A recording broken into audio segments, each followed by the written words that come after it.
skull. He's good. It is. Hello. I'm going to move over a little bit. Just All right. touch. How's that? Is that okay for you? Let me see. Let me switch over to you. That still works, Yep, right? that'll work. What is with this? I swear, I don't look this retarded in real life. Like, if you met me, you'd say that is not an attractive man, but you would not think that his hair was this bad. Well, it's good we're capturing all this for posterity, because welcome to Behind the Scenes, everyone. This is AV Rant. Oh, that was sorry, all captured. I said that R word. I know. I don't mean that in a bad way. No, it's Behind the Scenes. This is AV Rant. We're recording. We're going to be broadcasting. So yeah, since this is the behind the scenes version, we might have audio dropouts because we're just using Google Hangouts, might have video glitches, and you might be able to see the images we're talking about because they'll show up on my screen. But did you not fix your thing yet? I thought you fixed it. I'm not gonna. I'm just gonna use the one computer now. I'm not gonna use the two done with computers. That? All right. Well, at least until my shoulder's fully healed and I can actually reach the keyboard with my right arm. Oh my goodness, you and your shoulder. I know. Well, because I tore it again. I was dumb. How did you tear it this time? Was it? I don't know. Just at work. Just doing my regular stuff. Because I took a bunch of like Advil and I wasn't feeling any pain and I had my full range of motion back. And then I woke up the next day. I'm like, oh, it doesn't move anymore. Exactly like when I tore it before. So. Yeah. I know my wife's always like, you're like, you're going to be sore when you come home from the climbing gym. Why don't you take some Advil before you go? I said, because when I go, if I hurt myself, I want to know. And that's exactly what happened. Yeah. So this time, no pain numbing. I'm just letting it, letting my body tell me, hey, maybe don't move it like that. So, yeah, anyway, if you want to see the finished video where I don't have a green screen beside me and our video is put together and the audio will definitely be clean, then you'll want to look for the complete 2-hour video version, which normally posts on Wednesdays. So yeah, there we go. I think that's it. Let's put the camera on Tom. He can go whenever he pleases. All right. Welcome to another edition of AV Rant. I'm Tom Andry, and I'm here with Rob H. This is AV Rant. It's your home theater and AV questions answered. And I know everyone's talking about Childish Gambino's latest music video, and it is quite cool, but I want to know if beauty can come out of ashes, Tom. Can beauty come out of ashes? I have seen people talking about it. I have not watched the video yet. I will say that I back when no one had ever heard of him, when he was just a guy on Community and then no one knew, when he still called himself Sick Boy, which was prior to Gambino, I knew who he was. But that being said, I have not seen this video, but I'm sure it's great. It's something. I'm not going to claim I understood all the lyrics. I'm going to have to read them because I couldn't make them all out, and they're important. They're important to what's going on. So yes, I'll watch it right after the all right. Watch what the show. Do you know what the beauty coming out of ashes reference is? That's the very awesome Celine Dion song that they recorded for Deadpool 2. Oh, an excellent video to go along with it. I have not seen that either. It's worth it. I tread a very fine line between trailers and spoilers. Yes, where I'm very like, I just read today something about the Avengers that sort of kind of spoiled something for me. And I don't know how you can avoid it, dude. It's very hard. But that means very. Stuff like this, like, oh, you gotta see this video. I'm like, nah, I can't take the chance. It could be something about Deadpool in the music video for Deadpool 2. It's like the Bob Ross painting one. I really don't think that's actually in the movie. Okay. So yeah. That being said, I'm just saying that's how I live my life now, because my kids are like, oh, we need to go see Avengers. I'm like, nope. Not doing it.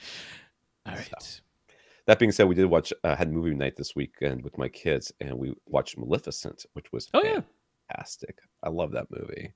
How that movie got past whatever the higher ups are at Disney. How that movie got made.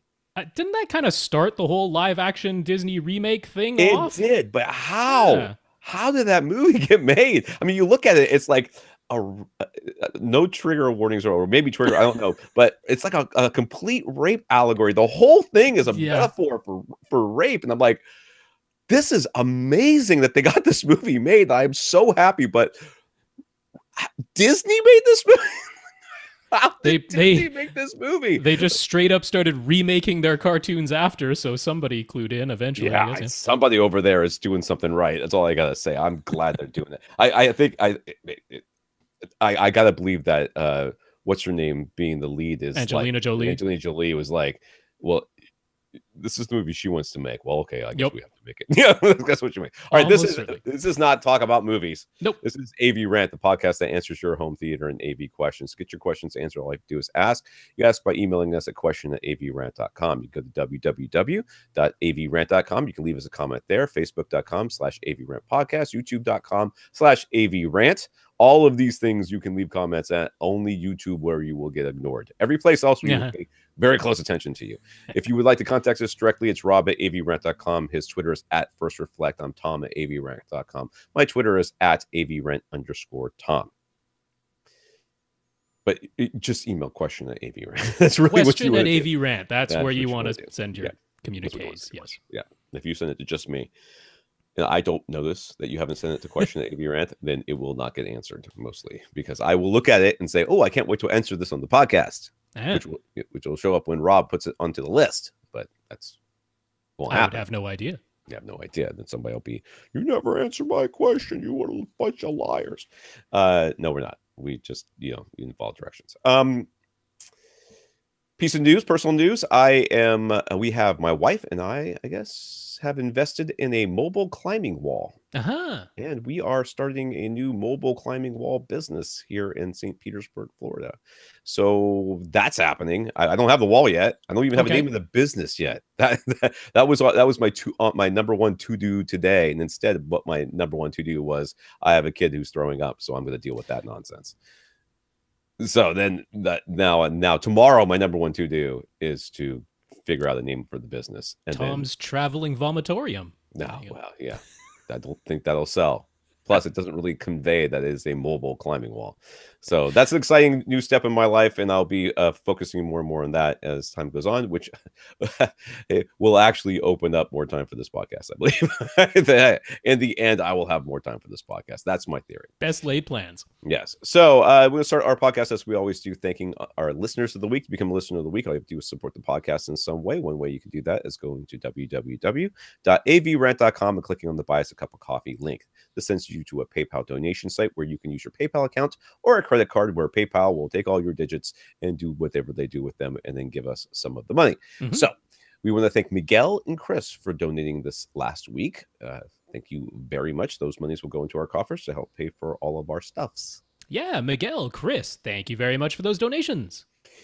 And if you haven't been paying attention, I hope you have. There's been a donation pledge that was started by an anonymous listener a couple of weeks back, but it kind of keeps snowballing. So this is the week. May 7th through May 14th is the week. This is the week. If you are hearing this, I feel like we should have gone 2 weeks now that I'm thinking about it, because 1 week seems very short-sighted. Like, people are going to miss their opportunity. Maybe I would, because I fall behind on things. But anyways, yes. Let's hope. So we had anonymous. Yep. And then last week, James C., one of our listeners, joined the original anonymous donor. So both of them have pledged $100 in matching contributions. So if we get through $100 worth of contributions, our anonymous listener will give us an extra $100 on top of it. If we get another 100 on top of that, we will then get another $100 from James, who will match that, which will give us up to now $400 for those of you that are good at math. That would be the total, yes. But then we got another one. Yeah. Who was this other one? Deepon. Sorry, Deepon. Yeah. I'm very confused by all these words. There's so many words there. Deepon now wants to add another $100 matching. So that means if we get $300, we'll get $600. What will we do with that money? I will write a $300 check to Rob. Then, woohoo! Then I will make it rain. No, I will put that money probably to help pay for the new computer that I'm going to end up having to buy for my son eventually, anyways. So we're going to be doing that. So we're going to take that money and put it back into the podcast. That's what we know. I give money to Rob for Rob to buy equipment or do whatever he does. Get a new shoulder. Get something titanium this time. You know what? I'll just take the steroid injection. They never gave it to me. I'll take that. Yeah, get one of those. You go be like Arnold now. You're so big and strong. I don't think it's that type of steroid. I'm gonna give you that one too. So thank you very much to Deepon and to all of to James and to Anonymous for doing this. And if you are hearing this during the week of May 7th and May 4th to May 14th, 2018, so honestly, if you're hearing it at all and you feel like donating, feel free. This is the week to do it. Chuck us $1. We also want to thank our patrons over at Patreon. Patreon is a service where you give your information, and then once a month they take something out of your account and they give part of it to us. So it's a monthly subscription thing. So once a month, it's a minimum of $1, I believe. So that it is. We have 59 now patrons. We're trying to break that 60. Big 60. That'd be cool. When we break 60, you know what's going to happen? We will have 60. We sure will. That's we'll have an even number again. We don't do like stretch goals or any of that stuff. We really don't. that Patreon page is pretty bare bones, but that's patreon.com/AVRant Podcast. And thank you very much to our 59 now patrons. We do appreciate everybody that supports the podcast in any way, and we do thank you all. But we were doing this podcast before anybody gave us any money. We're going to keep probably doing it afterwards. At some point, one of us is going to. I believe at this point it's a staring contest. Like you and I are just staring at each other going, who's going to quit? Who's going to quit? That's not the way I felt, but geez, good to know, I guess. I'm just telling you. I don't think that either one of us wants to quit, but I think at some point one of us is going to go, oh, he's really hanging in there. He hasn't complained at all. I'm only doing it like 5 years longer than you too, so I got that on you too. If you can't support the podcast financially, we totally understand. If you can figure out some way to support us in another way, just let us know what you did, and we will mention you. Aiden, for example, bought a second Rhythmic FV15 HP subwoofer and let them know it was because of us. And Miguel talked us up to Accessories for Less and for Oppo, who I think was just probably an answer machine, when he bought his Marantz SR8012 receiver and UDP 203 HD, UHD, whatever, Ultra HD Blu-ray player from Oppo. He says that he was listening to AV Rant took him from an older Yamaha receiver with a Bose 5.1 cube speaker system to his new Marantz with an Adcom amp that he found on sale on Craigslist, powering ELAC Unify speakers. He's not done yet. He'll be getting a new TV, a projector, dual subs, and more speakers to complete his 7.2.4 setup. And sir, I am both very excited for you and very sorry for what we have done to your poor life. We have lightened Miguel's wallet. That is for sure. Plus, he donated. So, hey, that's a lot of money going out there. But congrats, Miguel, on your purchases. Those are awesome. And Aiden, congrats on getting that second Rhythmic subwoofer. All very nice stuff. Yeah. In the news, could it be the return of Onkyo as a price barrier breaking brand? You like that alliteration? Headline. Yeah, it's real easy to say too when it's 9 o'clock at night and I'm tired. The newly announced TXNR 787 has 9 amps built in for 5.2.4 Atmos. So it's not 7.2.2. You can't do 7? You can do 7.2.2. Sure. You just cannot do 7.2.4. It talks about it 9 speakers total. Okay. There's also Chromecast built in and DTS Play-Fi, which I do like quite a bit, plus THX Select 2 certification, which I don't care about at all. Best of all, the MSRP is $799. They must have really sliced the prices on that THX certification. Yeah. But there are no pre-outs except for the subwoofers. None? Not even like stereo? Not even left and right? No pre-out. Well, there's Zone 2, I guess, but that doesn't really help you in your main zone. So there is no expanding this TXNR 787 to 11 speakers. It is 9 speakers, and you must power all 9 of those speakers from the TX 787 that's okay. itself. I think that's okay. Oh, yeah. No, I mean, it's what a lot of people will want, and that's a very attractive price point. It is. All we have to know now is 2 things. One, how does it perform under load with all those speakers being played at the same time? And 2, does it catch on fire? We need those 2 things answered. That has not been an Onkyo problem for ages, so we should not hold that against them. I should not hold it against them. I will. But I should not. But I'm gonna. Some comments from our listeners. Nathan wrote to Dolby directly to ask if they would ever change the Dolby Surround Up mixer to allow it to use front wide speakers. They replied that they are studying the subject, but have no further insights to communicate at this time, which is code for no, leave us alone. We're not doing it. That's what that means. Well, maybe if we keep on bugging them, who knows? Yeah, you bug them. I am bugging them. Yeah. Lee suggested that that I, probably in particular, or anybody who's interested, could use the Run P app. Run P, RUNPEE. Mm. That tells you the best time during any movie to run to the bathroom without missing anything too important. He also says that Atomic Blonde has the best Atmos soundtrack he's heard in his home theater so far. Where he can pause the movie. Yeah, he can. I watched Atomic Blonde. That movie is not good.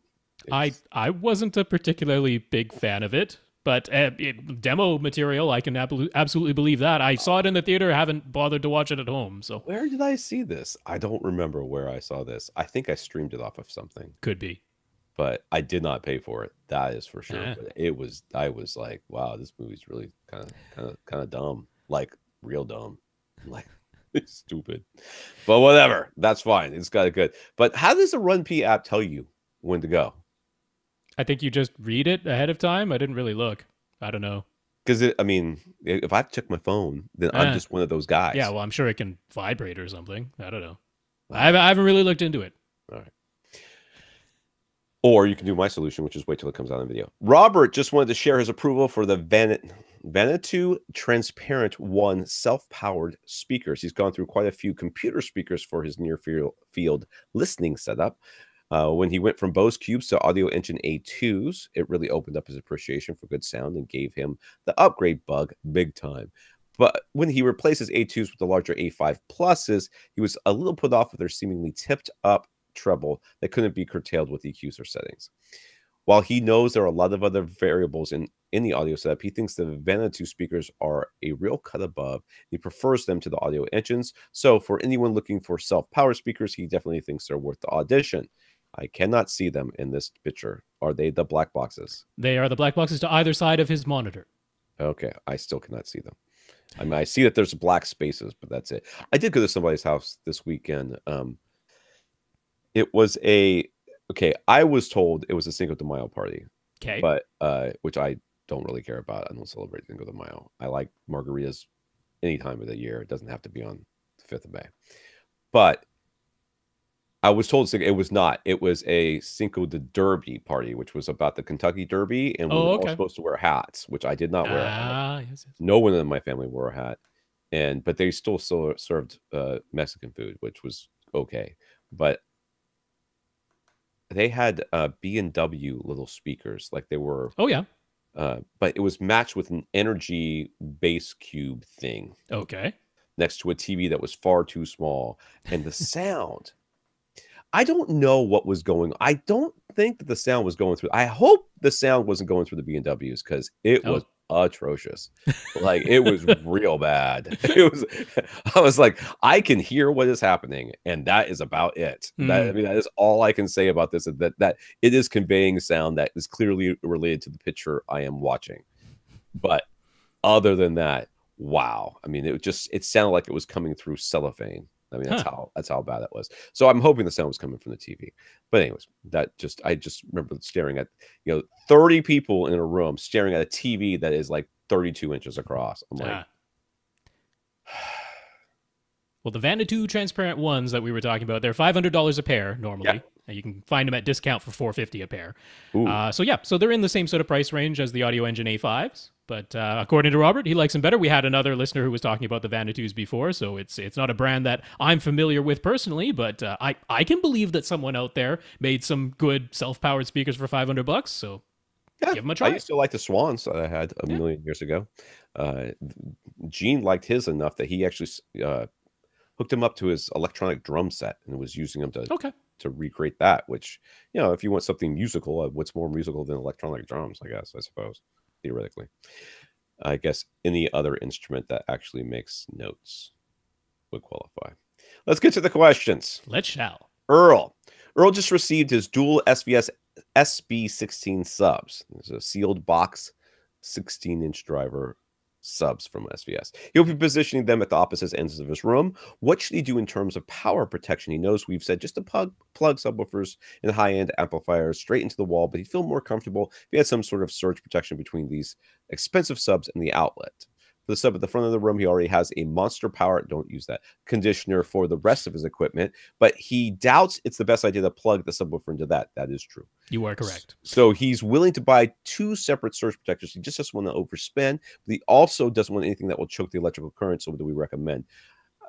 Rob's going to tell you, but it's almost like is it a strip that's from APC? It Is it a is. strip, right? Yeah. But Yeah. it allows everything through, but it has like surge protection on it. I mean, it really is just a surge protector. It's just that it allows the full 15 amps through. Unlike many surge protectors that choke it off at 12 amps is very common. Yeah. So it is the APC P8V. You can find them right around $50. So I don't think that's too expensive. These are actually exactly what I plug my PC13 Ultras into. I have one on either side of the room, so I got 2 of the P8Vs from APC, and that's what I use. I gotta be honest, as somebody who lives in Florida where we have power outages on the regular, I have taken the precaution of plugging my subwoofers directly into the wall. So far, no problems. And I think fuses are a lot cheaper than $50. But Could be. He asks, lastly, do the subs need a break-in period before running room correction? If so, how many hours and what content should be played? You should play. You should turn them on. We need a fractional number if we're talking hours. Hours, that's right. I mean, okay. So there was an article over at Audioholics many moons ago by a guy who bought brand new drivers, like from the factory drivers, and tried to measure their break-in. The differences in the objective measurements of what they played over time. And I think with subwoofers, was it 5 minutes? Or less. Oh, was it even that long? It might have been even less. I know it was like I thought it was in the seconds. Yeah, it's definitely in the seconds for like the tweeters and the mid-range woofers and stuff like that. Well, those were like not even a second. Yeah. So I think that at the end of the article, like, well, if you play them for 5 minutes, you're absolutely 100% guaranteed that they have whatever the spider needs to do in there, whatever possible things that could be worked out, you're guaranteed. So, and what could you play? Doesn't matter. Pink noise, sweep. I mean, I wouldn't play a single tone. That might not move really it. Matter. You're good. Probably enough. I'd probably just play some sweeps on repeat. That's what I'd do. I don't even think. Honestly, I wouldn't even do that. I just turn them on and do honesty. Let them play a little bit, and that's about it. No, we are not believers in break-in because the objective data says there's really no such. Well, can't say no such thing. There's like 5 seconds where there's a change. Yeah, it's like that first time the driver goes in and out. That's pretty much. Yeah. Everything's operating within the param. It's supposed to be operating within the parameters of what is. There should be no change within the driver. So if there's it's just nothing. Nick is playing a theater build, but he is debating whether he wants to include an equipment rack in the back corner or if he should just incorporate a place for the gear below his display. On the one hand, having a closet at the back would give him a nice clean look with no distractions from the screen at the front of the room. On the other hand, he sometimes finds the front panel display of his gear to be useful, especially his receivers, and sometimes sources don't automatically trigger his desired listening mode. So being able to see the front display instantly tells him which assembly and incoming signal is being used. What do we think? I think that there's a button on most remotes called Info, which will tell you that. It's on my Denon. It does. Yeah. It will tell you that. So programming in a button to give you that information on your screen whenever you're interested in it is probably preferable to putting all your gear up front, just so that you can occasionally look over at a screen and the rest of the time be annoyed by it. I can see the argument both ways, because I like the convenience of being able to see my receiver's front panel display. Because, like, yes, I can bring it up on screen if I needed to, but it is kind of convenient to just glance at it and be like, yes, it is actually playing in Dolby Surround Up Mixer or DTS Neural X Up Mixer that I want to use right now. Or if you're gonna put it at the back of your room, just put a glass thing in front of it so that you can turn around and look at it, and that way it never bothers you other than that one moment when you're turning around to look at it. You know what I mean? I 100% agree. Now, my advice is not at all what I do. Now, my gear is up front. Yep. And because that's where my closet is, and that's where it ended up anyways. So I just went by convenience. But I never press the button to see what it is. I always like kind of scoot forward in the chair and look for it. Like, is it playing the right stuff? I always do that. So I am 100% behind this guy in what he's asking. But the real honest solution is use your Harmony remote. make a specific button that just is for this, and then you can do it. Yeah, I would say, like, I'm not absolutely sure whether he said screen, so I'm thinking this is a projection setup. Right, that's what I think too. If that's the case, if this is a projection setup, I'm more inclined to hide all your gear at the back of the room and have no distractions at the front of the room. If it's a flat panel, I don't care as much. I'm more likely to say I'm willing to have equipment up front along with a flat panel, because that isn't going to, like, you know, ruin the contrast of your image in any way. It's not going to be distracting from your huge projection screen if it isn't a projection screen. So I'm almost, it depends on what screen you have, but right. Assuming it's projection, I'm going to vote you put it at the back of the room. Yeah.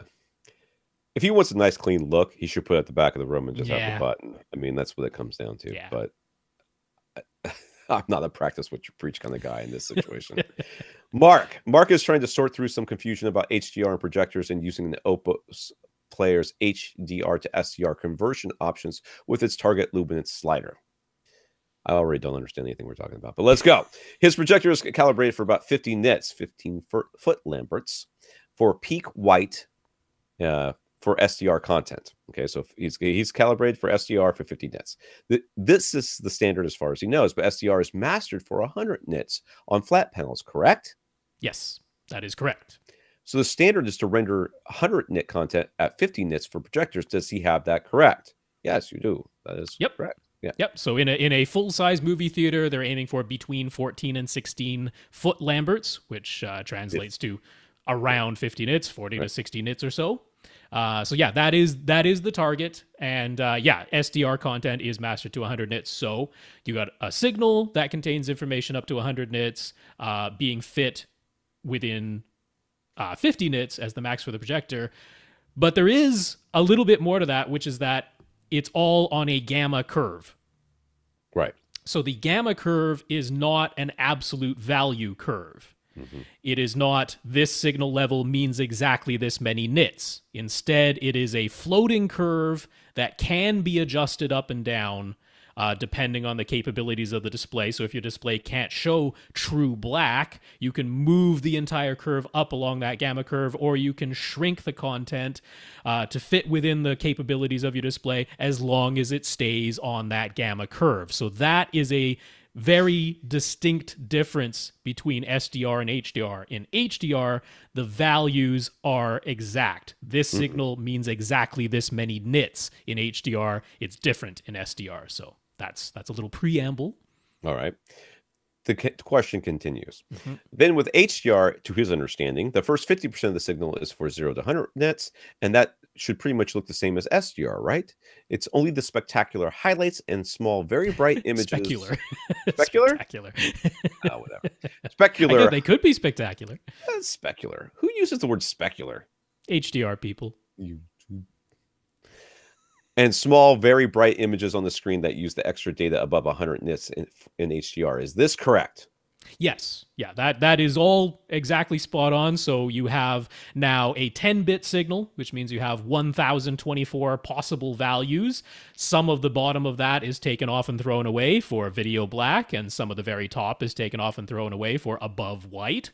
But generally you have somewhere just shy of 1,000 values for a 10-bit signal, and the first 50% of that are exact values that correspond to nit output levels between 0 and 100. Then from 50 to 75% of the signal is for 100 to 1,000 nits, and then from 75 to 100% of the signal is for 1,000 to 10,000 nits. That is the HDR signal that we're using right now. I made a mistake. Hold on. Okay. I'm almost back. Okay.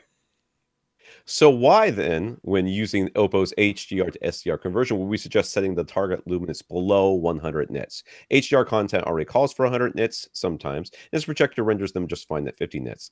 When it's sending out 100 nit HDR peaks result in the same thing. HDR peaks are tone mapped down to 100 nits by the Oppo, then his projector renders that at 50 nits while fitting the rest of the signal below that. Or is he misunderstanding somehow?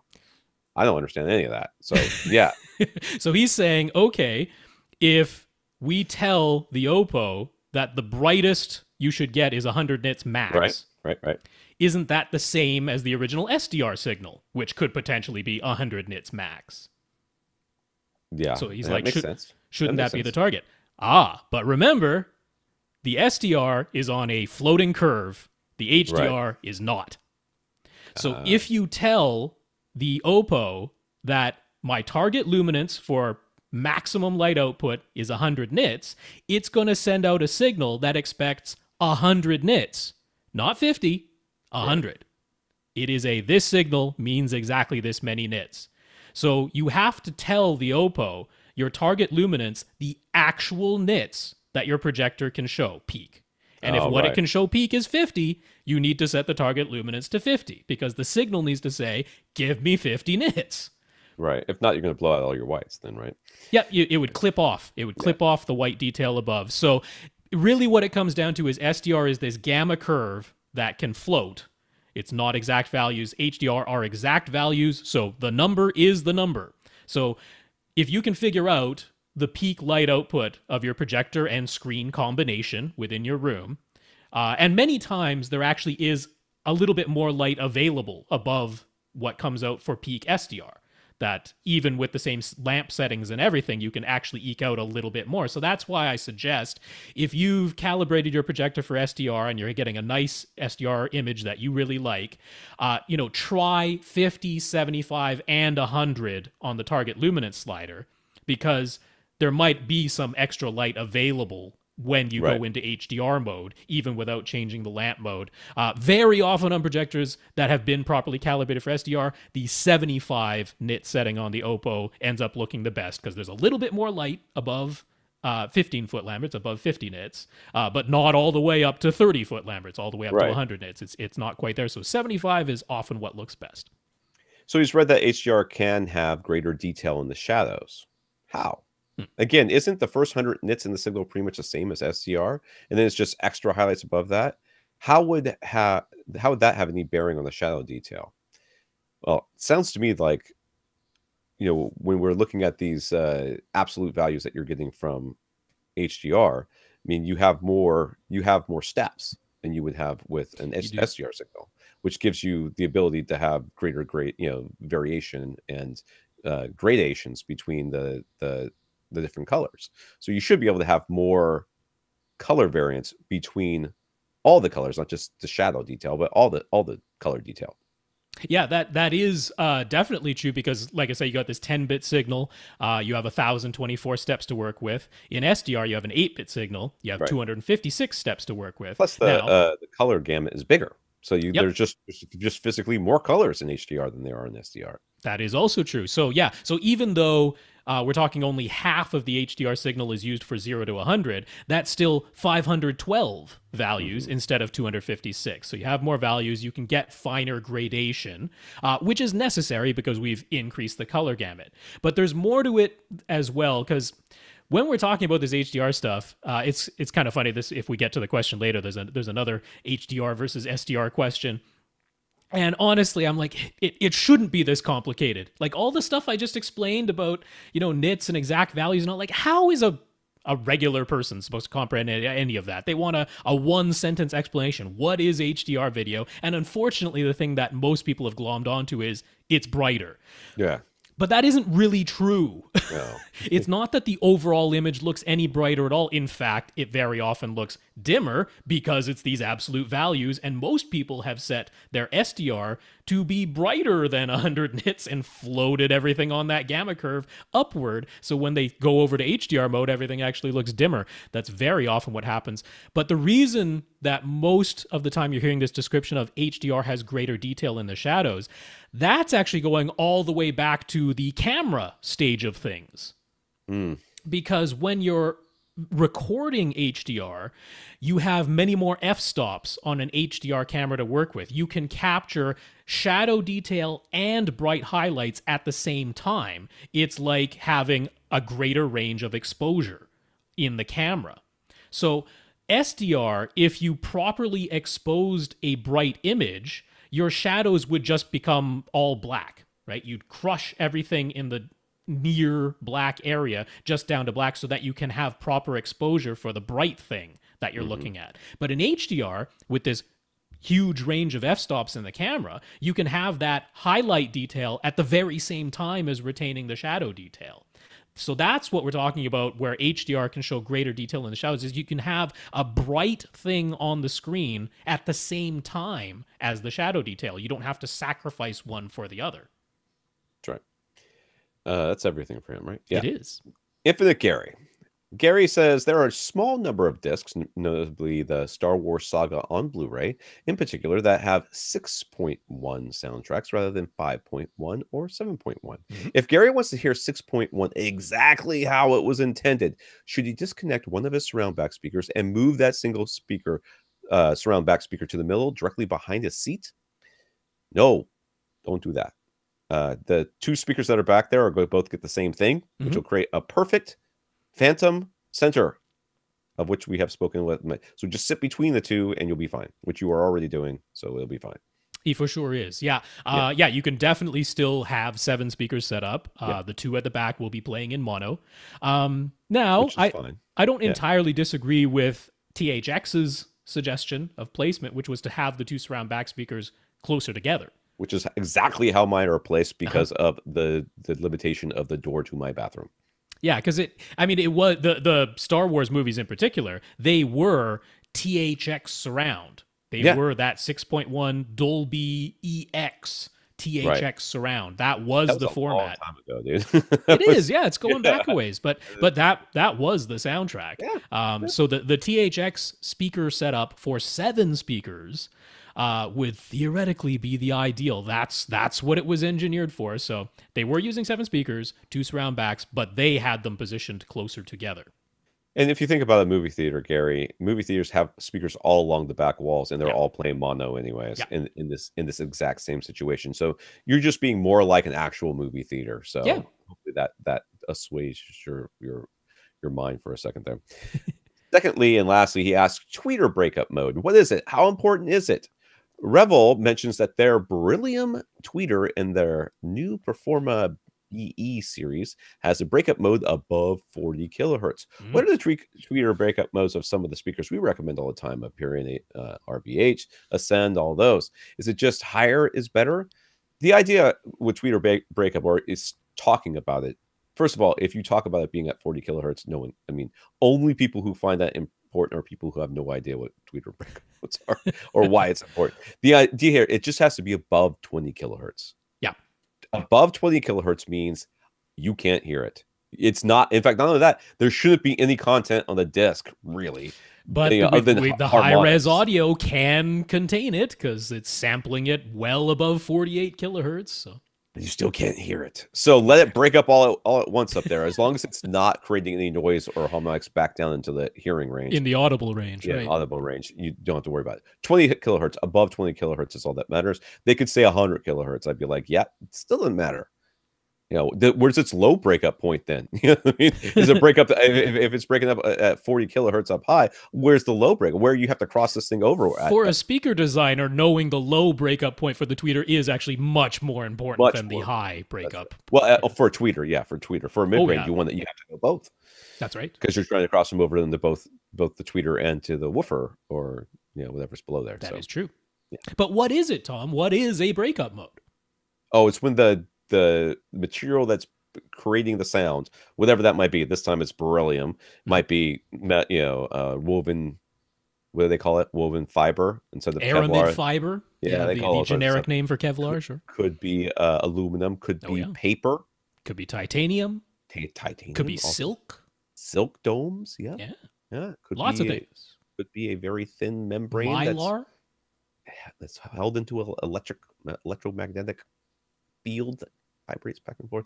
It's whenever that material starts to deform as it's going in and out. Yeah. So as it pushes out, it should be pushing out the air evenly. As it comes back in, it should be pushing back evenly. If it deforms, if it warps, if it starts to vibrate as it comes in and out, that's breakup. Yeah. We want whatever is coupling to the air to create the sound to move back and forth like a perfect piston. That's what we want the movement to be.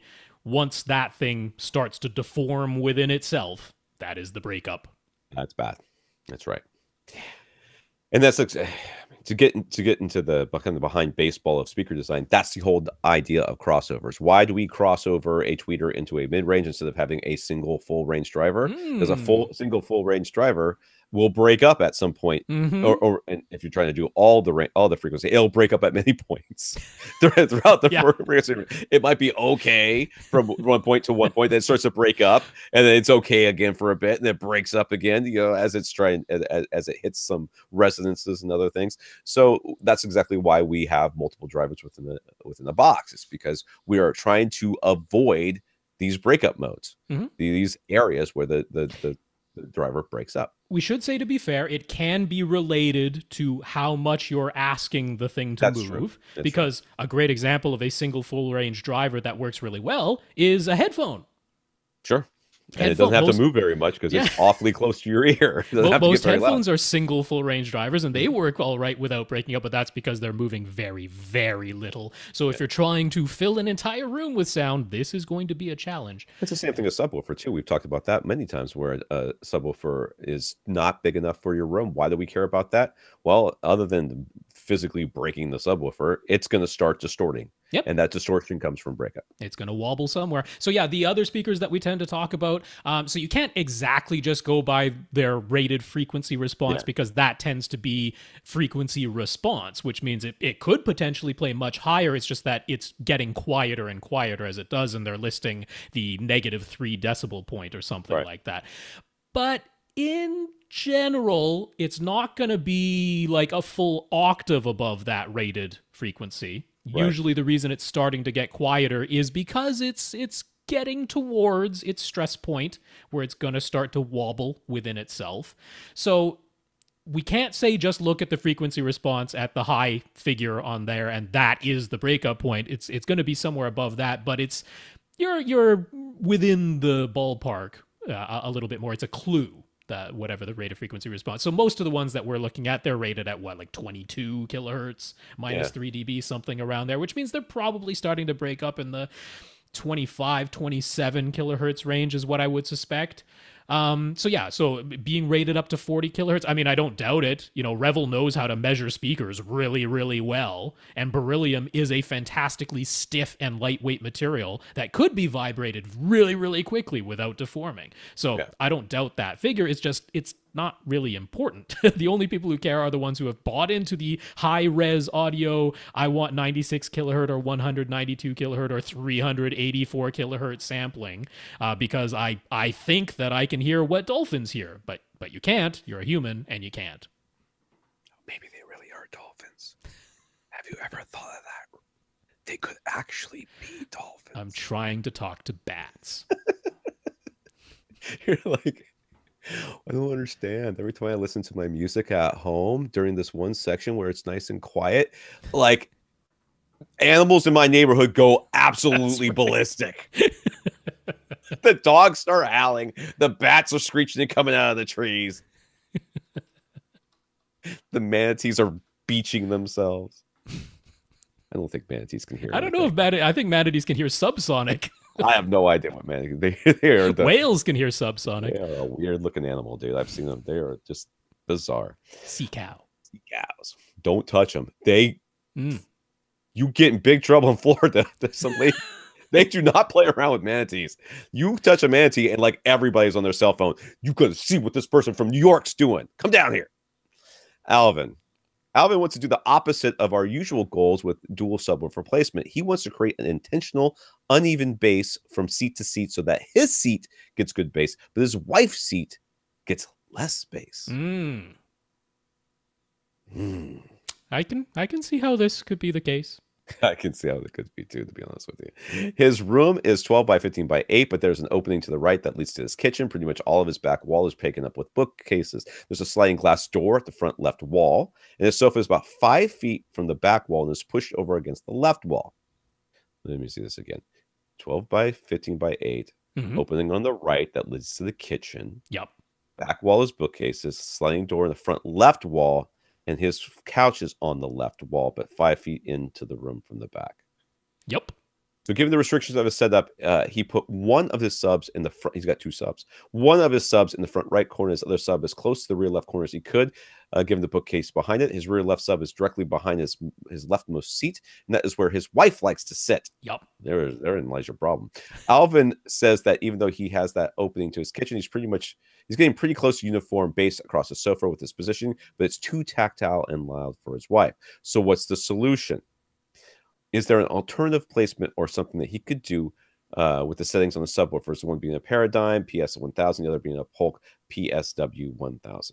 Okay, the tactile thing behind that seat is just the subwoofer physically being there. That's just all that is. That is certainly playing a role in that, without question. Yeah. Now, making uneven bass. Now, when we talk about uneven bass, it's not like you sit in one seat and it's like, this is the most amazing thing I've ever heard. I really feel the bass everywhere, and it's amazing, and it's totally clear and totally even.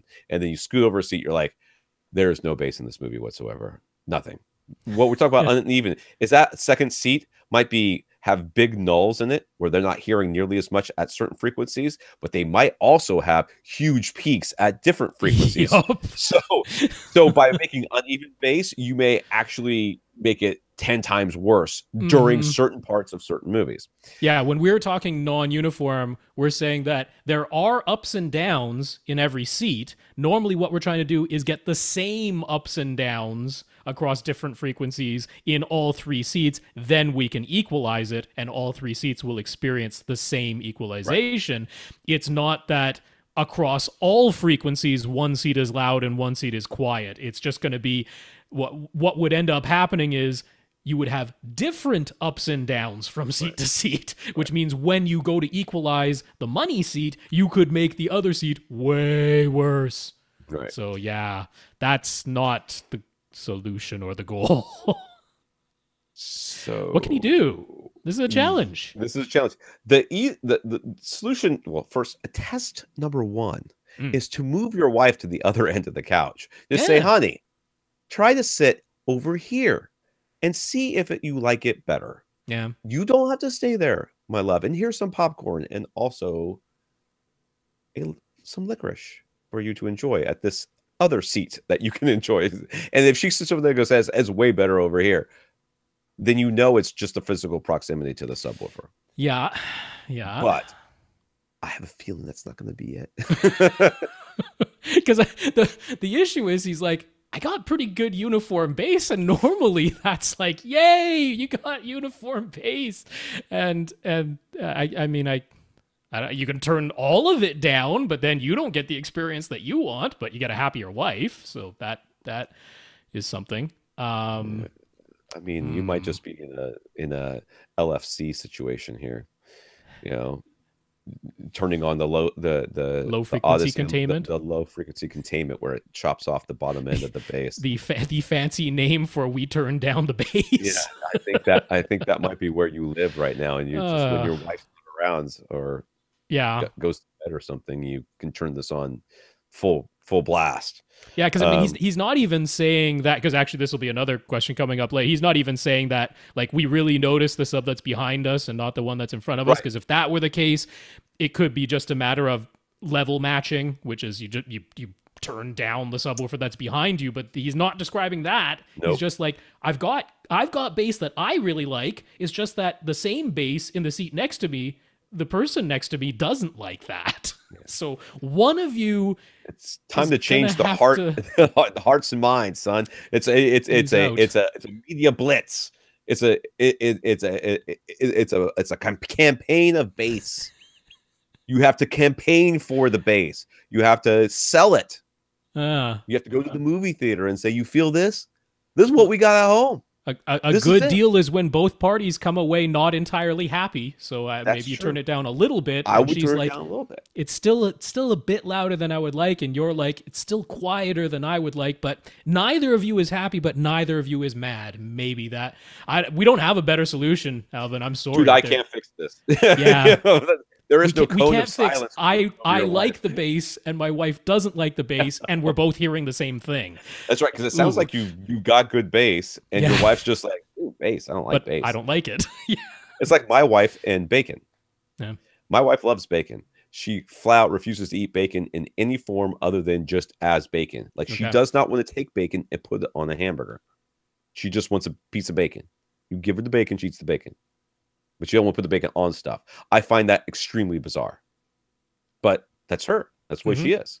And there's no amount of me saying this tastes really good with bacon that will convince her to put the bacon onto the thing. I mean, how do you not think a cheeseburger tastes better with a little bit of bacon on it? Bacon's good. But so you may have to do some negotiation here, sir. You may have to go to the negotiation table and say, listen, here's our options. First of all, let's go to. I would start off by going to the movie theater and saying, Sure. let's go to the movie theater. Let's go to watch a movie at the movie theater, and then afterwards go, okay, how did that sound in comparison to our house? If she says it was way too loud and our house is much better than this, you're like, all right, we're already we've already made some progress here. But if she says it sounds exactly the same at your house, you're like, all right, good. We have succeeded in making a movie theater experience at home. I understand that you don't want it to be a movie theater experience like that all the time. Maybe sometimes we can do some things in a way that makes it not quite a movie theater experience, and other times we can turn it up, and have the movie theater experience, and then you can negotiate that way. I know in my house, I don't really turn the volume up in here very loud unless we're watching a movie. And then I insist it has to be loud when we're watching a movie. It has to be. When we watched Maleficent, it was shaking everything. It was amazing. So it was real good in here during Maleficent. And I kind of noticed the Atmos up mixing too. It was kind of nice. A little bit of there, kind of flying around, the fairies all flying around doing their thing. So if you're upmixing and you want to notice it more, you should use the DTS upmixer. I'm going to give that a go. I need to recalibrate in here anyways. It's been a while. I know we don't talk. God, I'm gonna say it, and then we're gonna get a bunch of questions about it. But I just like to recalibrate every once in a while because I know it doesn't go out of calibration. But my kids dump crap everywhere, right? And I feel like that changes the acoustics of the room. Like last time I mentioned this room, there were no blankets in here, and there is a Jabba the Hutt sized pile of blankets on my couch right now because everyone in my family, other than me, apparently does not experience AC in the same way. Like I'm sitting here going, this is the temperature this house should be. It feels very good in here. Everybody else has got a blanket on. Do they wear blankets all the time? No. Just when sitting in here. I don't understand it. It gets hot. Okay, I don't want to get into this. This is going all over the place. Anyways, so I'm going to recalibrate. David applied all of our previous advice about panel placement, subwoofer placement, and which of his speakers to use as surrounds in his new small enclosed theater room. The small EMP Tech surrounds definitely made more sense mounted on his sidewalls versus his much larger RBH dipoles. Oh, I remember this guy because I felt bad about saying that. And he might add one or two more panels, but overall, he's quite pleased with the results. So we've got some pictures here. I guess if you're watching this on YouTube, you will see pictures. When he ran Odyssey twice, for the first time ever, it actually identified his front speakers as small all on their own.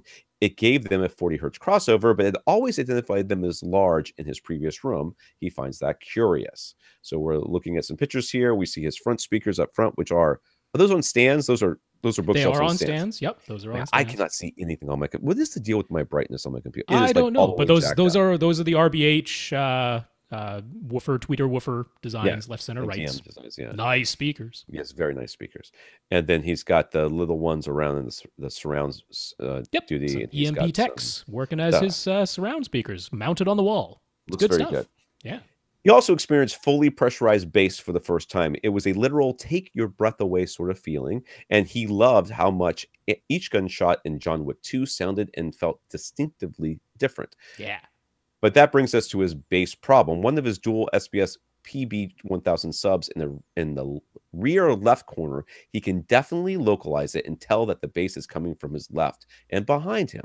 He tried folding up a comforter and putting it under that sub to decouple it from the floor, but that didn't help at all. And lowering the crossover on his front speakers from 80 hertz down to 40 hertz helped a bit with some sounds, but not with others. If he's listening to music with a kick drum, he can really tell that one sub is there in the left rear. So what are his options to fix this? In his previous theater, he had enough room to put the 2 subs at the midpoints of the 2 walls, and he never had this localization issue. But his side wall placement would block his door in his small room, and there aren't really any other placement options. Okay, so he's got front right and rear left. That's correct. Can't really see the rear left. Can't really see the rear left because it's hidden by the sofa, but it is like there. I'll tell you what, you have to probably step to give you guys an idea of what kind of walkway we're looking at back there. I'm guessing you have to step over the sub to get behind the couch. Oh yeah, it would look like it. Yeah, it really looks. There's not a ton of space back there. There's some space, which is good. He's not right up against his rear wall, but yeah, not a lot of space back there. Wondering why this is, because he shouldn't be having this localization issue. Now, part of this, and this has happened to me as well too, part of this could be psychosomatic or expectancy bias or whatever you want to call it, where you're thinking that you're hearing it from there, but maybe you really aren't. But it doesn't sound that way to me, because it sounds like he did enough of experiments for me to believe that that's what's going on.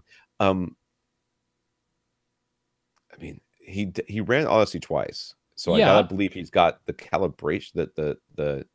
Do we know what receiver he has? I'm pretty sure he told us last time, but I can't remember offhand. I really think this is a level matching problem. Because that's the only problem I can possibly imagine is that the left sub is just literally too loud. Yeah. No, because so in my tiny little theater, which is about the same size as his from the looks of it. Now, I have my 2 subs at the midpoints of my 2 side walls. Yeah, but you can pretty much go like this. And I can reach out. Well, not right now with my stupid messed up shoulder, but I can reach out and touch a sub basically by leaning just a little bit. If I make one of them not very much louder than the other, yeah, I can shift the soundstage over to that side of the room. It doesn't take much. So I'm not saying he didn't level match them. I'm saying that this could be a surprisingly small adjustment that needs to be made. I mean, he just got this room set up. Right. So the notion that there could be a little bit of optimization to be done in the level matching is entirely reasonable. So I really would give that a try first, because that doesn't cost anything. You don't have to move anything. This is just readjusting the relative volume levels between the one that's in the rear left and the one that's in the front right. Honest with you, the options here are pretty limited for why you would be experiencing this localization. The first one is the one I already said, which is it could be mental, which I don't think it is. Second one could be that the sub is literally too loud. Yeah, which is or actually reciprocal, that the front right sub is too quiet. It's just too quiet, right? Yeah. Either way, that there you don't have the subs perfectly level match, which could be it. So run Odyssey again and just make absolutely sure. I mean, I would try to manually level match them and then run Odyssey with the subs in mono. Yeah, you could do that too. Yeah, maybe he's got them in mono. Maybe he didn't level match them, and maybe it's an older receiver. We just don't know. Maybe he just put the dials at the same spot and said, "I'm good to go." Which probably worked when they were on the mid side walls. Yes, absolutely. But now it's different. Now it doesn't. The other thing could be is the sub could be distorting or broken or creating some sort of noise, and that noise would clue you into the location where this doesn't sound like that's it either. So if it's not the level matching, you need to come back to us, and then we'll try to figure out something else out. But honestly, I have no idea what that will be, other than to move both subs to the front of the row. Yeah, I mean, just given my own experience of intentionally making one of my 2 subs louder than the other and hearing it localize over to that side, I think it's as simple as that. And it can be a surprisingly small amount of volume adjustment. So give it a try. Stefan, this is a guy from Belgium. So that's exciting. Stefan's colleague asked him to recommend some new sound equipment for the subwoofer. Stefan immediately suggested SVS, since we've talked about them so much. Finding a dealer in Belgium wasn't easy, but they found an online retailer, and due to size constraint, his colleague ended up with the SB1000. They set the crossover knob on the SB1000 as high as it would go, and he set the volume knob at halfway. The AV's receiver auto setup was run, and playing a Blu-ray movie resulted in a satisfying amount of bass. But his colleague told him that when he powered down the system, he noticed a very faint rumbling sound, and if he lightly touched his hand to the driver, he could feel it moving a little bit. Even when the receiver was powered off, and even when the sub was disconnected, and the only plug going into it was the power cord. He tried connecting a CD player directly to the sub with the receiver in between and the Without rumble the was- receiver in I'm sorry, without the receiver in between and the rumble was still there. Turning down the volume dial on the sub seemed to reduce the volume of the rumble a little bit, but was still audible, albeit very faint. Naturally, he wrote to SVS, but Ed Mullen replied that this seemed to be just the idle noise floor of the subwoofer's amp, and they considered it to be within normal parameters. Ed said that once the content was playing, the noise floor would be inaudible. And I'm sorry, an email just came in and I have to read it. And to turn off the subwoofer either via a trigger control or just waiting for the auto sensor to drop the sub into standby. Stefan doesn't think this is normal. His subs don't rumble like this at all times. What is our take in? Can it be resolved? Well, because you plugged it directly into the wall and nothing else was plugged into it and you were still getting the rumble, either Ed Mullen is right and it's just the noise floor of the sub that is doing this, or more likely, I think, is that there is something with the electrical current in this house which is causing some noise. It doesn't sound like a ground loop, though. No, it's not loud enough to be a ground loop. No, I mean, a ground loop is a loud. distinctive 60 hertz hum. Oh, 50 hertz over there. Oh, yeah. But it's that, I mean, that would be a real tone hum. So I don't think it's a ground loop. Well, I mean, the other options are what? I can't think of anything that would make this other than just the amp being defective. Yeah, well, that's just it. I don't agree with Ed on this. This sounds like the exact same sound I heard from my first Axiom EP500. It was the very same thing. Plug it in, nothing else plugged into it, and there's like a quiet but going on, and you could even see the driver, faintly moving a little bit, and doesn't matter what you plug into it. And yes, once something is playing, that completely masked it because it wasn't super loud, but it was there. There was a noise floor for sure. Now, in Axiom's case, who had really good customer service just like SVS does, they sent me a replacement amp. Like, they just straight up sent me a replacement amp. I swapped them out, and the new amp was dead quiet. So, like my SVS subs, they are dead quiet. They're like, I can practically push my ear against the back of the amp when it's on and not hear any kind of electrical hum, which even my HSU sub, which is really good and has a bash amplifier, if I like physically press my ear against it, then I can hear like the transformer inside giving off a faint hum. But from like anything from an inch away, it's dead silent. But like, yeah, my SVS subs are dead quiet. I think I would try hard to get an amplifier replacement. I don't think this is normal. Yeah, I mean that's really the only thing that I can think of that would be doing this. Yeah. I mean, the power. I mean, at first I thought until I read the part with the receiver being disconnected completely. Yeah. I thought maybe like the trim level on the receiver was maxed out. Or something like that. Yeah. Or even like a cable lying across another cable and you're picking up interference or something, right? I guess that's. I mean, really the only other thing it could be in my mind is some sort of interference that's coming in through the power cable or through something else. Either way, I don't think it's normal. I don't agree. Nah, I mean, all the SVS subs I've heard, the modern ones anyway, they are dead quiet. They are stone quiet when they're not playing. So I disagree with that on this one. And look, it's SVS. So at the end of it, if they're unwilling to swap out the amp, which I would find a bit surprising from them if you press them on it a bit, then shipping it all the way to Belgium, I guess. They have European dealers though. So I would return it. I would just return it because I don't think it should be like this. That's not right. I agree. Aiden got a second subwoofer for his theater, and he's keen on positioning them at the midpoints of opposing walls, but that would result in one of the subs being right in front of his closet door, and he keeps all of his gear inside that closet. Okay, this sounds like a long question for a very short answer. He had an AC vent installed within his closet, but there's a fan to make sure all of his gear gets hit with cool air, but it's not a closed loop system inside the closet. The air coming in via the AC vent just escapes into the room. So would it be wise to close the closet door when he's using his system so that he can have his ideal subwoofer placement? Would opening the closet door once he's done watching something be good enough? Okay.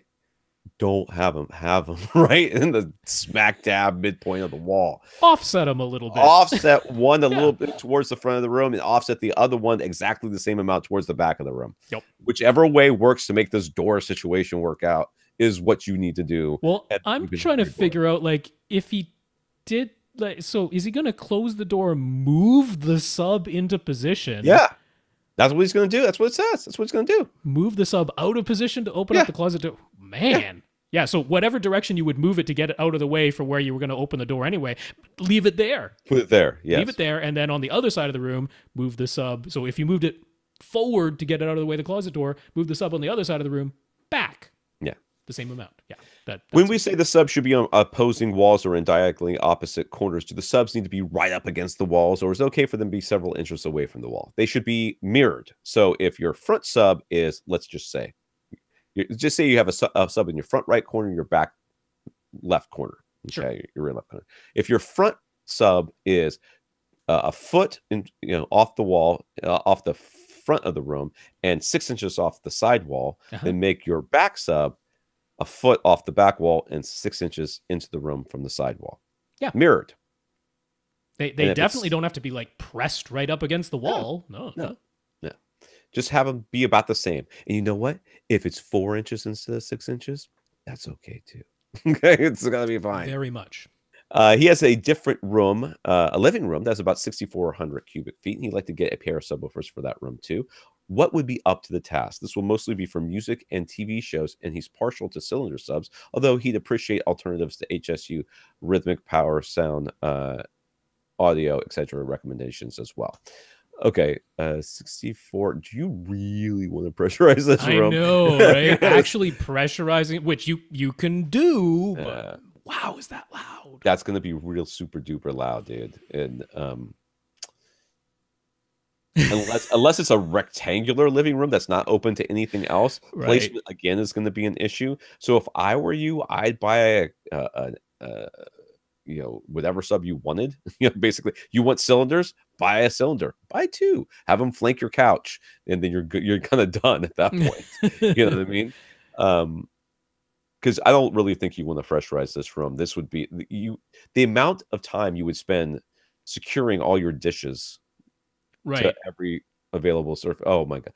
I just remember in my house in Jacksonville, and I've told the story before, where the kids had gone behind the couch, the subwoofer, and turned the subwoofer up. Now, I've been told that this story sounds fake, that I turned it up and I blame my kids for it. Believe me, I did not do this. I was so happy though when it happened, because I was watching the first Transformers movie and it was rattling like my entire house. Yeah, every wine glass. I mean, and I just thought to myself, I would love to keep it this loud. I mean, first of all, I will never be able to watch it when my wife's sleeping, but I would love to keep it this loud. But the reality is that I would spend every time I turned on the movie, I have to go in there and rearrange all the dishes, right? Because everything rattled. Anything that was within 3 millimeters of something else was smacking against it easily.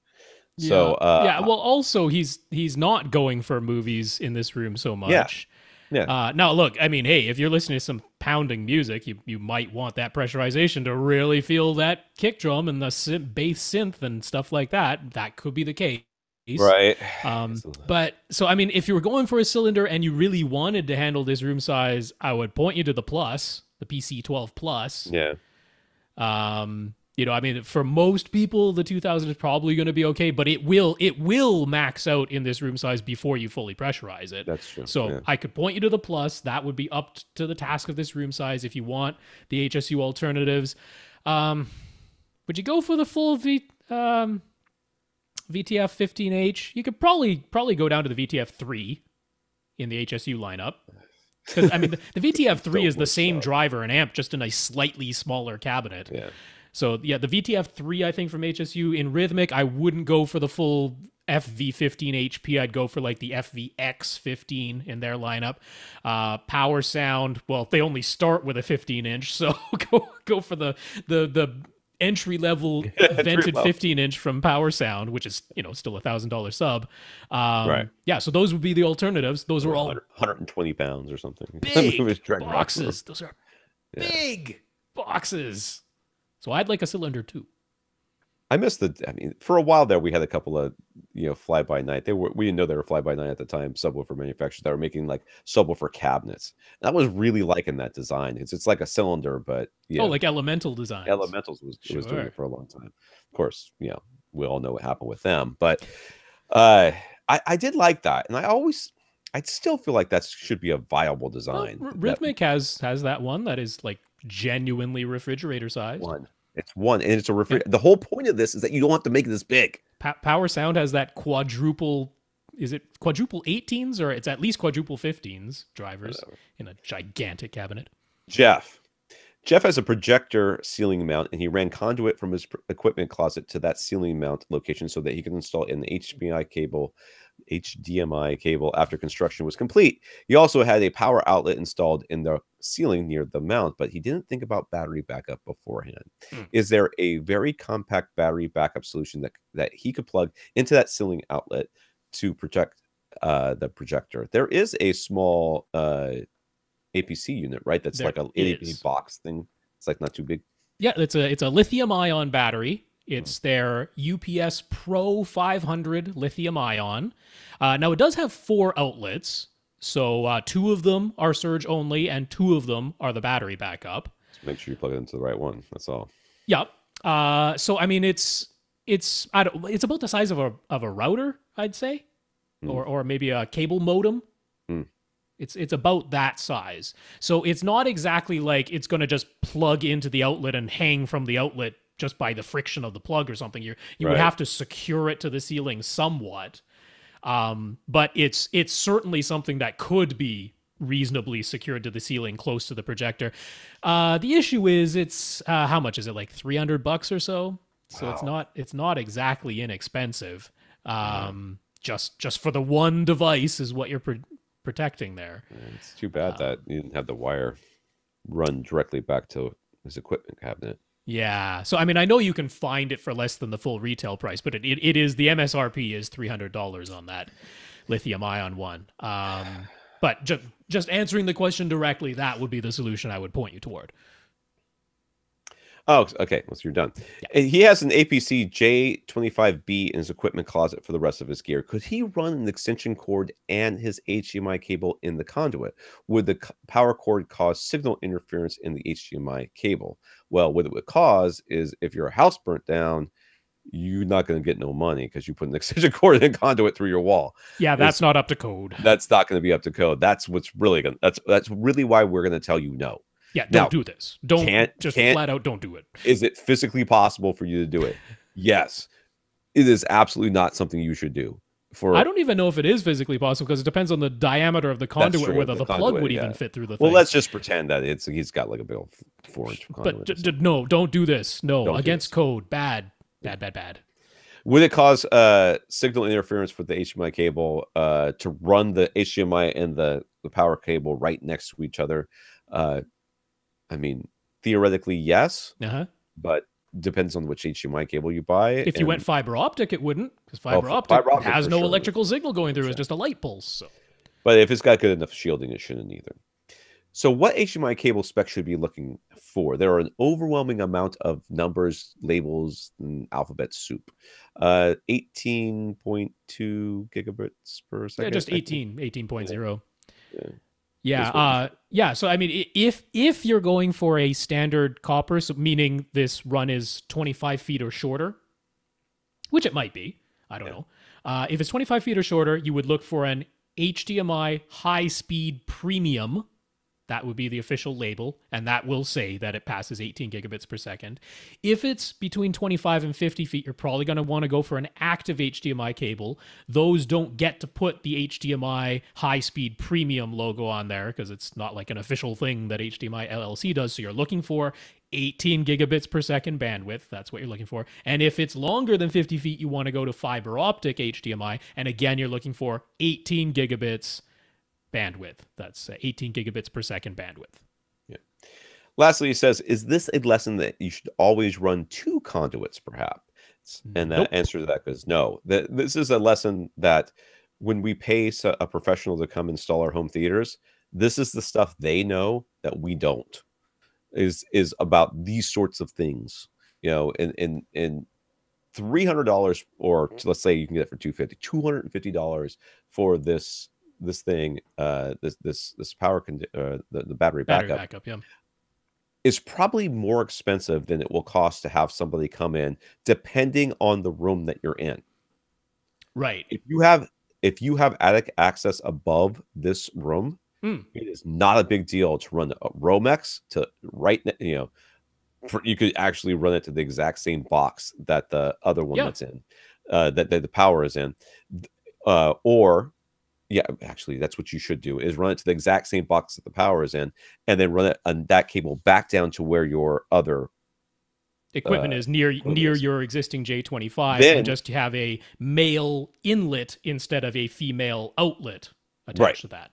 So you will need up front, instead of, you'll be plugged into, you'll plug into that just like you normally would, except you'll unplug the cable that's going to that was there already. They'll have to secure that, as electricians do, into a standalone box, and tie everything off in the way they're supposed to, so that that's not a problem. You will then take this new Romex, run it back to where your power conditioner is, and then you'll put, as he said, a male inlet, which you'll just plug in like another power cord that goes from your wall. What you've done there is created a legal extension cord, which is within your wall.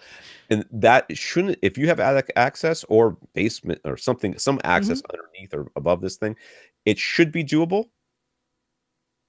And it should be less than $250, I think. Yeah. It's literally pulling one cord. That's all it's doing. And installing a male inlet instead of a female outlet. Yeah. And they'll have to put an aftermarket box on there, and that's it. I mean, you could probably do everything but the running of the cable. And if you have attic access and you're not afraid of spiders or whatever the heck else is up there, you could probably do that too. It's not a huge deal. This is not a big deal. Shane in New Zealand. So far we've got Belgium and New Zealand today.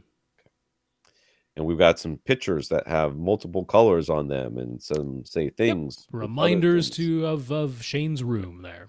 Shane says he greatly appreciates us answering all of his previous theater build questions in one go. He intends to apply a lot of our advice. Well, if you're only going to do a lot of it, I'm out. Gotta do it all. No, I don't care. You do whatever you want. He'll make sure there's 6 inches from the back wall to the outer frame of the door. He's making sure his equipment closet has ample room to move gear in and out. He's going to take another look at fiber optic HDMI cables, although he's also considering Emotiva's recently released HD-based T solution, since it isn't too crazy expensive. The biggest change of all, he and his wife decided they both like the idea of the CAF E301 on-wall and on-ceiling speakers as surround backs and 4 Atmos overhead speakers. So Rob won that one. Awesome. I have no horse in this race. I do not remember what I suggested. You suggested going all in ceiling and in wall. Sounds like me. But as long as you guys are happy, this is easier anyways. So, but back to his ceiling. We said that if he had gone with in-ceiling speakers, he'd need to use soundproof backer boxes. Otherwise, all that effort to install 2 layers of drywall on sound clips and hat channels to block sound from reaching the bedroom above would basically be a waste. So does that apply to lights and HVAC vents too? If some canned lights and an HVAC vent would only be a small compromise, he'd be okay with that. But if they would basically render all that extra ceiling construction useless, he obviously doesn't want to go down that path. It would be better to install a soffit for the lighting and HVAC. Well, I mean, if you put a hole in your drywall and you don't do anything behind it, yes, you've got a hole. You've got a hole. Drywall. And all that sound is going to go right through that hole. I mean, it's not all that sound pressure is going to go out. Now, acoustically, it doesn't make that much difference for your room because it's not a huge amount of sound leakage. It's not like an open doorway or something like that. Right. But upstairs, the bedroom, it will be a night and day difference. So yes, you will have to do some soundproofing with your HVAC and your lights in particular. Because most of the time, they just take it, they cut out a hole in your ceiling, they shove a can in there, and it's completely open to the attic. Yeah, the soundproof backer boxes that I recommended from Soundproofing Company, those are actually meant for the can lights. That's the example that they give, not even speakers. They're like, this can be adapted to work for in-ceiling speakers too, but they actually, like, all the diagrams show can light installation with this. So if you can put a soffit So, in other words, you have a continuous ceiling, which is your double drywall, sound clips, and half channels. You have a continuous ceiling, and then everything else is surface mounted below that or hidden within a soffit. That's what you want to do. That is soundproofing. Yeah. Yeah. Or use the backer box thing. Or, well, that's just if you put a hole in that soundproof ceiling, you got to seal it up with the backer box. So could he maybe leave part of the soffit without drywall and cover it with fabric instead so that soffit can sort of double as a big bass trap? Yep. Yeah. I wouldn't do it for the one holding your HVAC vent, though. No, it's going to... Because then that's for you inside the theater. It's not going to bother upstairs because it's separated, but that's for you inside the theater. You're going to hear the HVAC going. So I would seal off whatever soffit is holding your HVAC vent. But the other ones, if you've got them going around the sides to hold the lights, sure, you could do that. Yeah.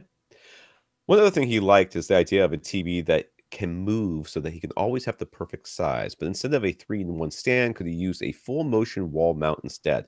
The type that scissor out from the wall. And if you were to use that type of wall mount, should he be concerned with sound reflections off the screen being different depending on how far the TV is from the wall? I wouldn't worry about that second thing. But the answer to your first question is yes. If you can find one and you can afford it, there's no reason why you can't use this. Yeah. Sanus, Chief, they make excellent ones that have Sanus has one now that goes over 2 feet away from the wall. You need some serious lag bolts, but it can do it. I wouldn't worry too much about the screen, the sound bouncing off the screen that much. I would worry about as you pull it out, whether or not you still have a clean line of sight of all the speakers. Sure. That's the only thing I would worry about. If you pull it out and suddenly your left and right speaker, you can't see them anymore. Right. Well, they're well behind the plane of the TV now. Yeah. That's the only thing I would really worry about. I mean, honestly, you could. No, that's a stupid idea. No, I mean, if he's got full on KEF R series speakers. Right. I think they're a little over a foot deep. So if you have them a foot off the front wall, then even if you extend the TV 2 feet off the wall, they're still going to be within one plane. So yeah, that's okay. Yeah. So he's using the Emotiva XMC1 processor and highly anticipating its long-promised Atmos upgrade. Keep on holding that breath. Yep. Yeah. You're turning blue. With his plans now in place for 8 E301 speakers, surrounds, backs, top fronts, top rears, and his existing KEF R series towers and center, he needs plans to power them all. He has 2 Emotiva UPA-1 200-watt monoblock amplifiers on hand that he uses for his towers. That's a lot of power. But that leaves him needing at least 9 more channels of amplification, plus he'd like to have the option to power some other zones. Options in New Zealand are a bit limited, but Emotiva ships there, so that seems like a top value option. He'd love to be able to consolidate all of his amps into a single chassis like the XPA 11, but at $2,000 US. That's way too expensive. So he's looking at many Bass Axe series amp options. So these are the options he's looking at. The A5175, which is 5 amplifiers, 175 watts. It's about 125 watts, whatever, all channels driven. Yeah, so these all the ratings are into 2 channels, just like most receivers are rated. Yeah. And then they also give the all channels driven amount. Yeah. So $800 for that one. He's got 7 by 110 watts. For $600, a 5 by 110 watts for $500, a 8 by 50 watts for $500. One potential combo he has in mind would be to keep using his pair of UPA-1 monoblocks, add an A5175 to his power center, surrounds and backs, and add an A800, which is the one that does 8 by 50 watt. Yeah. To power his 4 overheads plus 4 other speakers in different zones. But will the A800 be sufficient to power his overheads? Dude, I was thinking you would get the A800 and just use it for everything else. Use it for your surrounds, your backs, and your 4 overheads. Sure. Yeah, I was going to say that all the surrounds, the surround backs, and the overheads. That's what I was going to say. Still need something to power his center in that scenario, but he wanted extra amplifiers anyway. So yeah, so then you maybe pick up like the A500 on top of that. That powers your center and then 4 other speakers in other zones or some such. Yeah. Yeah, I'd go for the 2 cheapest. I'd go for the 800 and the 500. Yeah. That's $1,000 total, so definitely less than the XPA 11 at $2,000 all by itself. Right. That is certainly so. 110 watts to power your center speaker when you're sitting what looks to be about 7 feet away. if that, because the center is probably even closer. I mean, And then I think the 50 overhead watts speakers is probably fine, to be honest with you. I think you can just get rid of those mono blocks and just buy 2 of the A800s and have amplifiers for everything. But I'm okay he's with not having gonna, a little more headroom for your that front I three. understand. I'm with you on that one. I'm with you on that one. But the mono blocks are way overkill. I think that's clear, but that's fine. But he That's already fine. has You've them, already so got them. You've already yeah. got them. If you were going to buy them now, I'd be like, nah, Dad, you got it. I mean, I see the appeal of the 5175 because you're thinking, oh, that's closer to 200 for my center, and then it's more than I need for my surrounds and my surround backs. Which, I mean, he got $300 extra burning a hole in your pocket. I'm not going to tell you can't do it or something, but it's unnecessary. You don't need it. I like it too. I mean, the 8x50 watts is going to be for your fine. 4 overheads, totally fine. What are they, 4 feet above you? No so problem. It says one, 2, 3, 4, and then he's got 7, right? Is he going to have 7? He's got surround backs and surrounds, right? Surround backs and surrounds, yeah. So all of those, that's perfectly fine, and then that's good. Yes. So that's if you do that, though. You know what my real thing is? Sell your XMC1, because I keep holding your breath for that stupid Atmos update, man. And I would buy a receiver, right? Yeah. I'd go get an X4300 or an X4400. And if you want, so that has 9 amps built in, and practically I'd be very fine with that. But you've already got the 2 monoblocks, so maybe you pick up, I don't know, what should he get? Because he wants other amps for the other rooms too. Maybe get the A500. Yeah, get the A500. Yeah, get the A500 and a receiver. And now you don't have to wait for Emotiva, because you're going to keep on waiting.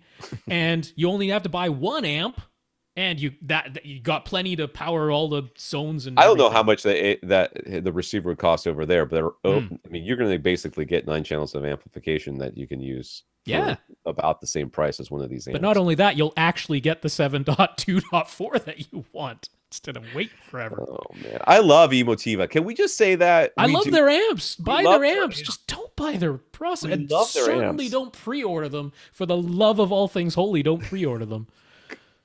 Yeah, I agree with that too. Dave has a refurbished SR5011 receiver and an HDMI cable from Blue Jeans Cable. Once in a while, he'll lose picture and sometimes sound. If he unplugs the HDMI cable from his Marantz and plugs it back in, everything seems to work fine. But a few days later, he'll lose signal again. It would be a pain for him to replace the cable. So what do we think? Is it the cable that's to blame? Is it maybe his refurbished Marantz that has an issue? Dude, this sounds like gravity, like 100% gravity to me. This sounds like a slightly loose HDMI plug. Yeah. So what's your solution here? I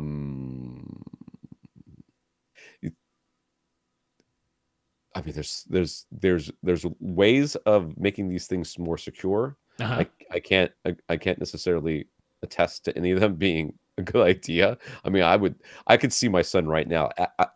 I've come home to have my son. He's like, Dad, something broke. I fixed it. I'm like, oh God, how much duct tape did you use, son? Oh, only a roll. Oh, so that's what kind of jumped into my head.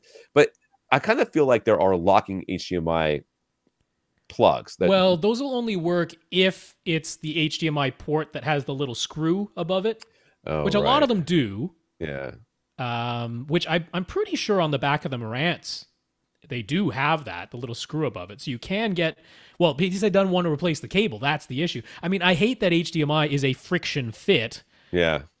That was a poor choice, but it is. So I mean, one very simple solution is usually this is just a slightly loose port plug. Right. So you wedge, usually you can just do this with like really thin needle nose pliers, or if you don't have quite enough room for that. But I mean, literally just tighten the Marantz plug I'm talking about. Yeah, that's what I'm thinking too. Yeah. You literally just squeeze pinch it down just a little bit, and then when you put the plug in, there's more friction and it holds it in place. But although that will work itself loose over time again, if that's what's going on. I really think that's what's going on, because if unplugging it and plugging it back in works, and then a few days later it goes out again, that totally just sounds like a loose plug. Yeah, and I mean, I don't. If this is an ongoing issue that you're having, I mean, should you get a pigtail? That's what I was thinking. Or I mean, yeah, you could go even more extreme than that and get something else. But basically, there's also the option of supporting the cable in some way. Right. So, Or like however, getting one of those like right angle or swivel yeah, HDMI plugs. yeah, That yeah. might help. That might do you just supporting the cable by putting it, having it come in from above, or if it's Yeah. already coming from it's got to be coming from below, coming from above a little bit, just kind of sneak it through something else, or tie it up to your rack a little bit, Yeah. just so that it's supported a bit. Yeah. Would be a good solution. A pigtail could be an option, which is Yeah. just a short HDMI, which maybe has a right angle thingy on Yeah. it Yeah. to help with the situation. What Rob just said could work as well. Trying a different HDMI input. I mean, but this is the Sure. output, right? Is this the output? I'm This is pretty the output. sure. Yeah, I think it's the one going from his rants to his display. I mean, the 5011 does have a second HDMI output, so you could just switch over to that. Yeah, I would try that as well. Yeah. All right, Tim. How are we going here on time? We got another half hour or so. Doesn't feel like it. Tim's theater area is. It's not fair that it is only 7:30 your time. It's not fair. It's one of these days. Hey, when this mobile climbing wall thing takes off and I can change my schedule around a little bit, we're doing this during the day. His theater area is 16 by 25 by 9. 16 feet by 25 by 9. This is Tim. But it's open at the back to the kitchen, on the left to the living room, so it's a bajillion square feet. Yeah. Cubic feet. He has a 7.1 speaker system using all DefTech speakers and a DefTech Reference 1 sub. It's a 14-inch cube with 11-inch active driver and two 10-inch passive radiators. He likes the compact size, but he's going to get a uniform base throughout his theater, and he wants an upgrade. Okay. First of all, is his DefTech sub more akin to a ported or a sealed design? Is more akin to a ported design than a sealed design. Those passive radiators are acting as ports. Like your sealed design, it is the driver going in and out, and the air inside cannot move. Yes. It has no place to go. So it acts like a spring. That's right. As the driver pushes out, it creates a vacuum behind it. As it pushes in, it compresses the air behind it. So in your case, the passive radiators move in and out like the air that would be moving in and out of a port. Yeah. It's the same thing. Yeah, the reason it makes sense to use passive radiators in a small cube like this is because to get the same tuning from a port, you'd need a long port, which literally might not fit within the confines of the small cube. So use passive radiators instead because you can make them the size and elasticity needed to get the tuning that you want instead of a long port. You see this a lot about this size driver, complement a 12-inch driver, a couple of 12-inch or 10-inch driver, a couple of 10-inch passive radiators. I've got a Perion sub that my parents now use that's like that. Yep. So will dual subs deliver the uniform base he's hoping for? Maybe. More likely than only one. Yeah, that is true. It's more likely than one, but there's no way we can be sure because of how open everything is. Yeah, this does not sound like a perfect rectangle, and if it were, it'd be a big rectangle. And if it were a big rectangle, you'd have to put one in the kitchen and the other one in the living room or something like that. It's like one in the foyer, one in the dining room. So placement's probably going to be an issue and everything else. So will getting two subs do it? We don't know, but maybe it could. And it's a better chance than just one. You're gonna have to do trial and error. You're gonna have to adjust the phase knob on whichever sub is physically closer to you. And if you have many placement options, that could be a lot of trial and error. Yeah. But yeah, it's you got a better shot at it with two than with just one. So he's heard us recommend the HSU ULS-15 Mark II before, and he thinks its size, an 18-inch cube, would be acceptable. His budget could potentially build a cardboard model. An 18-inch cube versus a 14-inch cube is significantly larger than you might imagine. You're like, it's only 4 inches bigger in every direction. On every side. How much bigger could that possibly be? It's so much bigger. It might be so big that you can't fit it where you want to fit it. You might not be able to get it in some doors of your house. Let's put it to you that way. There's a chance that you have a door that this would not enter. His budget could potentially be as much as $2,000 for two subs. So the dual ULS 15 price of $1,500 plus shipping would seem to fit the bill. What's our opinion of this option? I agree with Rob that you need to build a box. Yeah, build yourself an actual physical model so you can really see what the size is. Yes. And then once you place those two 18-inch cubes in your house, then only then can you say that the size is applicable. That being said, I mean, there's going to be a fine sub for Sure. I mean, it is a sealed model. So as sealed models go, this would certainly be one of the top choices for the budget. I would prefer, since you have so much open space, that you get a sub that can just play flat down to 20 hertz and you don't have to rely on any room gain. Right. So that brings us to our next one. What are some potential alternatives? Man, I am fading fast. Oh dear. I like cylinders in I this do situation. It's going to give you more placement options because of smaller floor space. I mean, this is going to be probably similar to the last guy we talked about with the PC-12 NSDs or whatever they are. No, PC-12 pluses. 12 pluses. That's what I meant. Which the duals of those would be a little over your $2,000 budget. I think performance-wise, it's worth it. Yeah, I think you're gonna have a much easier time placing them too. And I think that's what it's really gonna. Yeah, they're easier to move around. I know, you just roll them. You can roll them, and then once you get close, you can easily kind of walk them. You know. Yeah. Yeah. But if he wants a box, what should he get? So if he wants that kind of size, I like the HSU ULS15. The alternative to me would be Power Sound Audio, their S1500, which is also basically an 18, I think it's like 17 and a half by 18 by 18 and a half or something. So they like stole half an inch off one dimension and gave it to another. It's not quite a cube. But yeah, I mean, it's very comparable. Okay. Yeah. So we've been saying for a while now to wait for Cedia. Does that advice apply to subwoofers too? No, not really. Nope. No, I don't think so. No, Cedia isn't when subwoofer companies are like, here's our stuff. I don't think the subwoofer companies have a time to say. I guess. Yeah, they're kind of like, when it's ready, here it is. Yeah, that's right. Well, if Emotiva makes a subwoofer, we'll know about 6 to 10 years beforehand, before it actually starts shipping. Where's that Immersa line? Where is that? That just completely vaporized. It's coming. It's coming. Sure. Manatees. The manatees are bringing it. Manatees. Yep.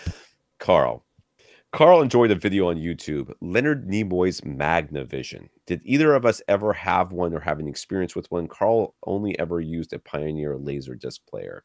Now, if you've watched this, you realize how very much drugs they did in the 70s. That is a stash. That is a stash going on Leonard Nimoy. Apparently, they did all of the drugs because he was talking to a glowing crystal that beeped at him. Who watched that and said, you know what? Nailed it. Nailed it. Ship that bad boy. I want it on every network, all 3 of them. Cut it, print it. That is what we had it. That is better than what we had in mind. That was a beeping glowing crystal and a stash that we only dared dream of. I was like, my kids were watching it with me, and they're like, "Daddy, what's going on?" Just don't ask. You don't understand. This is just—it's so bad on so many levels that I can't believe that this thing didn't sell like hotcakes. I mean, who would have guessed that it would have gone flying off the shelf with Leonard Nimoy talking to a blinking lamp? It was ridiculous. It's a great learning tool too, because it's got a movie in one language, and you can switch it to a different language and learn that language by watching the movie. Two audio tracks that you can switch between. Two. No, I don't have any experience with this thing. I don't think anybody does. I don't think they sold any of them. Did you see the commercial? No, I don't have any first-hand experience with the actual Magnavision. My only experience with Laserdisc in general was one of my dad's friends had it, and his main thing was he liked to pause it and look at the still images because it was so much clearer than VHS, which was the only alternative at the time. True. Yeah, true. So yeah, that and I think my debate coach husband, he had a Laserdisc player, but had a DVD player too, because that's where we were by the time. So the Laserdisc player wasn't getting a whole lot of use by then. So my 3rd grade teacher, Mr. Marciano, had a Laserdisc player, and about once a year he would invite a select group of students. And I know it all sounds very weird, but he would invite a select group of students to his house to watch Dragon Slayer, the movie Dragon Slayer, I think it was. It was the one with I don't even remember who was in it. The blonde guy, and he creates a shield out of the scales and stuff. It's not a very good movie, but it was on Laserdisc. Yep. And we would all go to his house, me and like his top students from that year, whatever that was. And we would go to his house and watch this movie. And there would be a parent there. It wasn't like we shipped off. There would be a parent there with us, and we'd watch this movie with them, and we'd have popcorn. And that's about all I remember of it. But all I remember is thinking, wow, you have to turn the disc over. Halfway through, you sure do. Halfway through the movie. Just like an LP. Wow. And I was sitting there watching this commercial with my sons, and my middle son says to me, I said to him, "Oh yeah," I'm like, "Oh yeah, you had to turn the disc over to see that happen." He goes, "How could you not get a movie on that entire one side of that entire? Look how big it is! Like, Yep. It's so big. It's like it was a different technology. Just, we didn't have the stuff we have now. So no, I have no experience with that. Though I do have a slightly creepy story about Laserdisc. AJ on Twitter. AJ asks, this question just baffles me. TV choices. For HDR gaming, he wants to know TCL 6 series or Vizio P series. Yep. So this is about latency, and I don't know the answer to the latency question about these two TVs. Yeah, well, we haven't seen reviews of the new Vizio P series yet because I don't think they've come out yet. So they were available to buy, but I haven't seen reviews of the Vizio P series yet, so I don't know what its latency is. I do know the one difference that is potentially something that gamers would care about, which is the TCL 6 series uses a 60 hertz panel. Okay. And the Vizio P series uses a 120 hertz panel. That should make a difference right there. And the old Vizio P series could accept a 1080p resolution, but 120 hertz signal from, say, a computer playing games. And now the Xbox One X can output 1080p at 120 hertz. So if you want 120 hertz, the TCL 6 series isn't going to give that to you. But if you only want 60 hertz, that is tough. I mean, they're pretty darn comparable. The Vizio P series supposed to be a bit brighter. Supposedly, that's what they're claiming. Again, haven't seen the reviews yet, so we're not actually sure. In most other ways, they're very comparable. So, that's a tough choice. The TCL 6 series, if you don't care about the 120 hertz, it's going to be less expensive. It has very low latency. It's really good, particularly for its price, but even bar none, it's really good. So if the money counts more than 120 hertz, go 6 series. From TCL. So what about that TCL 6 series or the Sony X900E, he asks, secondarily? I mean, I'd just go TCL 6 series all the way in that comparison, because the 900E had way fewer dimming zones. It had like 40 versus 120 in the TCL 6 series. No Dolby Vision on the X900E. There is Dolby Vision on the TCL 6 series. Very similar peak light output for HDR.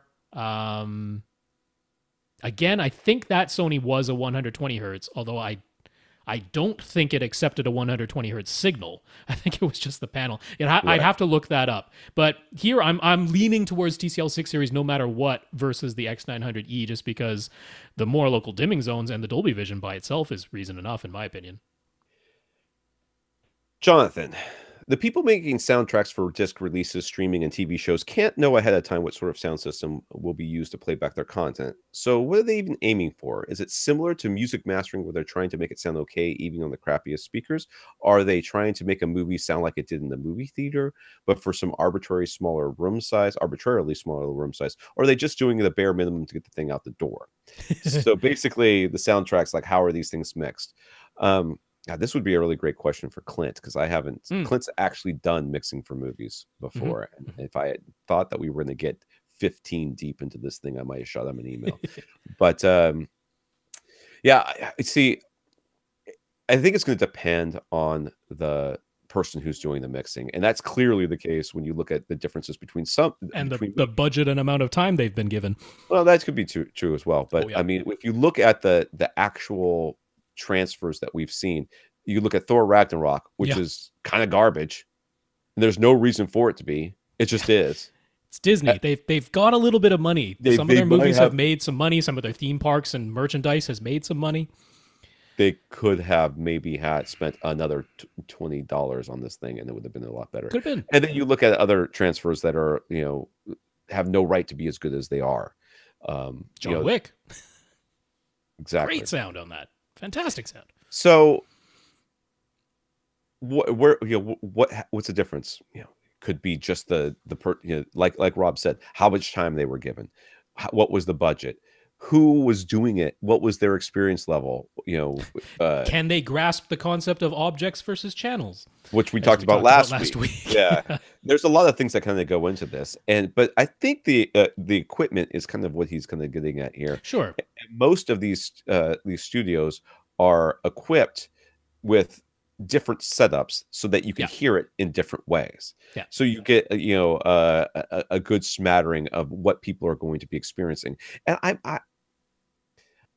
there's a temptation when you've got good speakers to think that they must be mixing it for the lowest common denominator. But the fact is, if you make something that sounds good on a good speaker, the people who have the bad speakers, it sounds just fine to them. It's not, they're just missing up, they're just missing the high end stuff. It's not, or the low end stuff, or the mid stuff if you're a Bose. They're missing a lot of stuff. But you just have to make sure if you have everything sounding good on good speakers, it's going to sound good. It's not like you're going to put on bad speakers and like, oh, I can't hear anything now. No, it's just, you will be missing some sounds. And it will not sound as good. It won't have as much dynamic range. It won't have as much bass. It won't have as much highs. It won't have as much detail. It won't have as much clarity. But that's what you always had when you had bad speakers. So, I don't think that I think what they do is they mix on what they're familiar with, and then they check it out on crappier speakers just to make sure that something they didn't make it sound completely, weird on those speakers. From my knowledge, most of the studios have a small dubbing stage that they use for their home mixes. So it's not the full-size dubbing stage of the theater. Now, like in Sony's case, they go into basically a full-size dubbing theater, but they have two speaker setups. They have one that's the full theater-sized arrangement, and then another set of speakers on rigging that's physically closer. So they have a much bigger room than most people would have, but they have the speakers physically closer. I've heard one of the Sony guys talking about that when Home Theater Geeks podcast was backing around. So it can be different from studio to studio, but usually they do have some kind of setup that they're using for their home mix, and it's a smaller form of a dubbing stage, or at least speakers physically closer to them. And that seems to be what they use. Jonathan came across a product called the Aftermaster Pro. It's an HDMI pass-through device that goes in between the source and your TV or sound system and claims to increase volume, improve dialogue intelligibility, and reduce loud special effects and background noises. Any idea what it's actually doing to the signal? Is it just another dynamic volume compression option? I swear I didn't click on this. I did not think we're going to get this deep into this thing. So I'm clicking on it right now. Try adjusting your TV audio to hear the dialogue. Okay. Yep. You've already sold me on me not wanting this. So yeah, this sounds just like an EQ that you're going to be putting into your system that's going to boost the frequencies of where normal human voice is, and maybe roll off everything else, which is great if you have absolutely garbage speakers. Yeah, you know what? They're aiming it for the built-in TV speakers or a cheap sound bar. So I don't begrudge that. Yeah, but this is exactly the point, right? Exactly the point here, which is if you have good speakers, you don't need this. That's right. If you have good speakers, you're going to hear the mix as it was intended to be. If you have bad speakers, then you're going to have problems, and this might be a solution to the problems. The real solution to the problem is to have good speakers. Yeah. I mean, this thing is not cheap. What is it, $200 or $250? You can buy good speakers for that. If you're using TV speakers, you could buy a decent sound bar. Oh yeah. You could buy or sound bass or something, yeah, exactly, or a couple of computer speakers that you just plug into the RCA inputs on the back. $180, so almost $200. Whatever, dude. You can totally give me $200. I get you so that you can understand the dialogue. Okay. Yeah. So just listening to their examples, it certainly sounded like they were applying some EQ. So they're boosting up the mid range for sure, the vocal range, which reasonable enough thing to do. And then yeah, they're applying some dynamic compression to the volume there. I wish more places were using Dolby Volume, because that's my favorite of the adjustable dynamic compression things.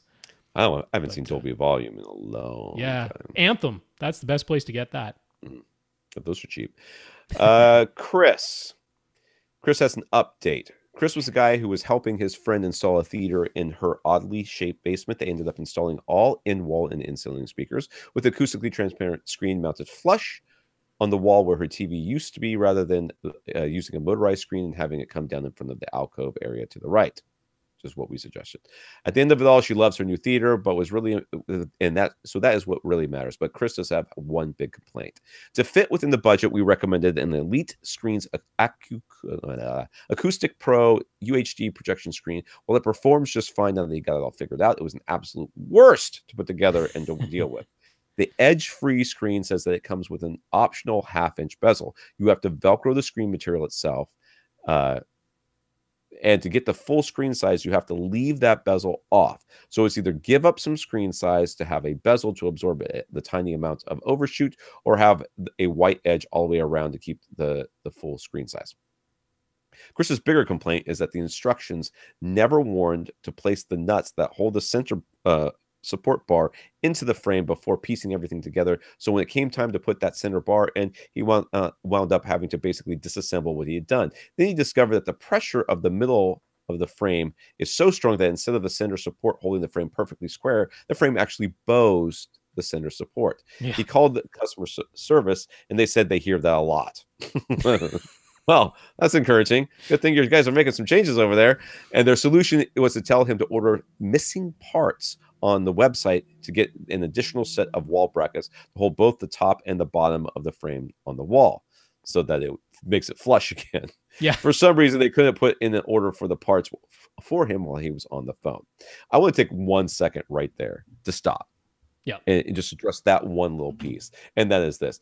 I have worked for so many companies where integrated systems between sales and shipping and all this other stuff is a non-entity, just doesn't exist. I understand your frustration in them not being able to do it for you, but I have been working for a company where when you fill something out online, it prints out, and then we have to take that printout and write it onto a separate piece of paper, which then gets entered back into the computer. The same computer that we got the initial printout from. Okay. And not only that, we didn't have to call you to get additional information that we never asked you at the beginning part of it. So them not being able to do that does not surprise me. Irritating for you, I know, especially everything else you've gone through, but let's not hold that against them. Let's hold it against the company in general for having stupid systems. But, you know, a lot of that costs a lot of money to do, and clearly not spending it on their frames. Why would they spend it on their infrastructure? Finally, there's an optional black backing to prevent light bleed through the acoustically transparent screen, but it's basically held on by paper clips. And the instructions state to use a clip at every marking on the frame, but there were 98 markings, only 59 clips included. So when he went to hang the screen, a bunch of those clips fell off. So all in all, going with Elite screens ended up causing a lot of delays and headaches, and he wished he'd gone with a less expensive silver ticket screen, since putting the one he owns together and hanging it was so much easier. So we do have a picture of it, and it does look very nice on the wall. It looks very nice. The finished product looks great. So yeah. So here's another person telling us not so happy with Elite screens, albeit the very final product happy with it. Right. But it was a lot of hassle and way more delays and headaches than expected to get there. So I'm glad she moved her couches back, though. So that was a big problem at the very beginning. So everything looks good. It looks real good. I like. I'm sure she is happy with the finished product. It looks really clean and cool. I mean, it looks great. You can't even see where the speakers are. You know, in the front of the room. Because they're behind the screen. Behind the screen, it just looks amazing. So back in Chris's own theater, he's ready to install Atmos speakers. The room is 14 by 19 by 7.5, which is about the same size as my room. And he has 2 rows of seats at 11 and 16 feet from the screen. Okay. He prefers to sit in the front row while his wife prefers to sit in the back row. So he cares about the sound in both rows. He bought the four. That's really a problem. But he bought 4 of the Outdoor Speaker Depot MK650 in-ceiling speakers. So where would we recommend positioning them so both rows get good Atmos sound? Although he definitely favored the front row if that's the only way to determine the best speaker placement. Okay, so he sits 11 from the screen. It's 19.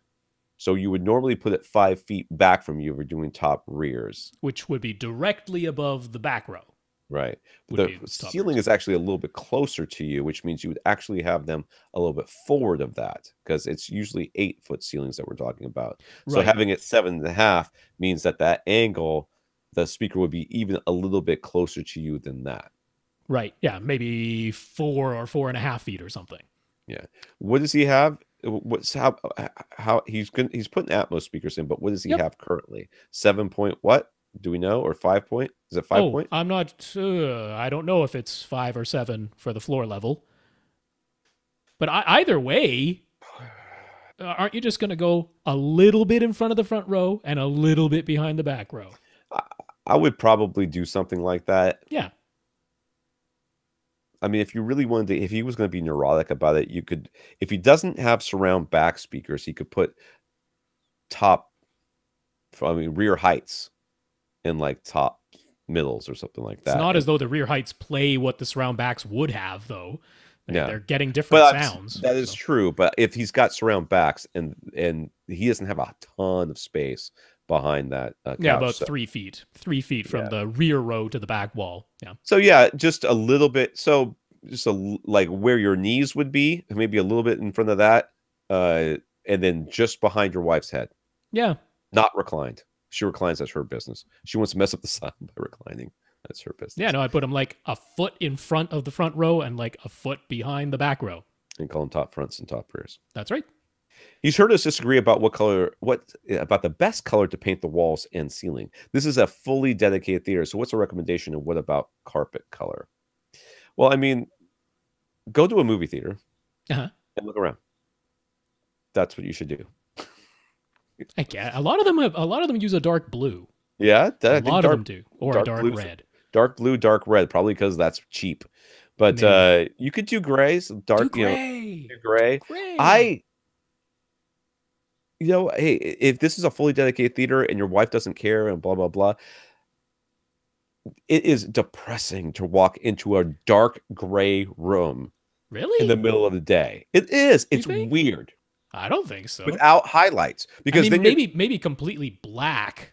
What is he going to do to the ceiling? He's going to leave the ceiling white? Oh, no, heavens no. No, black ceiling and gray walls is what I would go for. To me, that's where you run into problems. It just becomes oppressive in there. But if you're black okay with all that. Ceiling is like not having a ceiling. It just goes on forever. I'm just going to stare at you until you stop saying stuff like that, because it's not true.